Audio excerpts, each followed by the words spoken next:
पण आज ह्या गोष्टीचं वाईट वाटलं की आम्हाला आरोपीच्या रजिस्टरमध्ये सही करावी लागली. आरोपीच्या रजिस्टरमध्ये आम्हाला सही करावी लागली आणि मी त्यांना जेव्हा सांगितलं की काय काय विचारलं गेलं आणि कशा प्रकारे तुम्ही आज सामोरं गेला चौकशीला.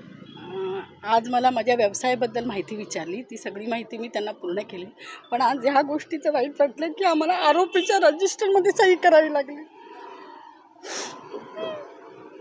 आरोपीच्या रजिस्टरमध्ये आम्हाला सही करावी लागली आणि मी त्यांना जेव्हा सांगितलं की आम्ही इथे हजर राहतो, पण त्यांनी आम्हाला 1 ते 5च्या वेळात जरी तुमची चौकशी तुम्हाला प्रश्न विचारले असतील, नाही विचारले तरी तुम्हाला इथे बसून राहायचंच आहे.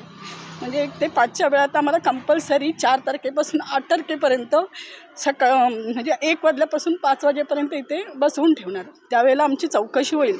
आज माझी चौकशी पूर्ण झाली, कागदपत्र पूर्ण केले त्यांना जेवढे पाहिजे होते, तरी पण मी उद्या आणि 8 तारखेपर्यंत यायलाच लागणार आहे असे त्यांना कोर्टाचे आदेश दिल्यामुळे त्यांनी आम्हाला तसं सांगितलं.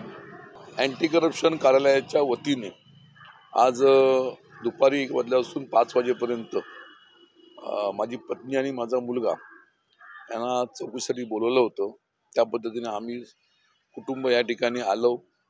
त्या ठिकाणी त्यांनी सकाळपासून आत्तापर्यंत विचारलेल्या प्रश्नाची उत्तरं त्यांना आम्ही दिली, आवश्यक ती कागदपत्र दिली आणि अशा तऱ्हेने आजचा दिवस आमचा संपलेला आहे. उद्या पुन्हा एकदा सकाळी 1 वाजल्यापासून 5 वाजेपर्यंत इथे हजेरी लावायची आहे. त्यामध्ये सुद्धा अधिक माहिती विचारली जाईल, ती माहिती आम्ही देण्यास तयार आहोत. आज कशा प्रकारचे प्रश्न विचारले गेले किंवा काय?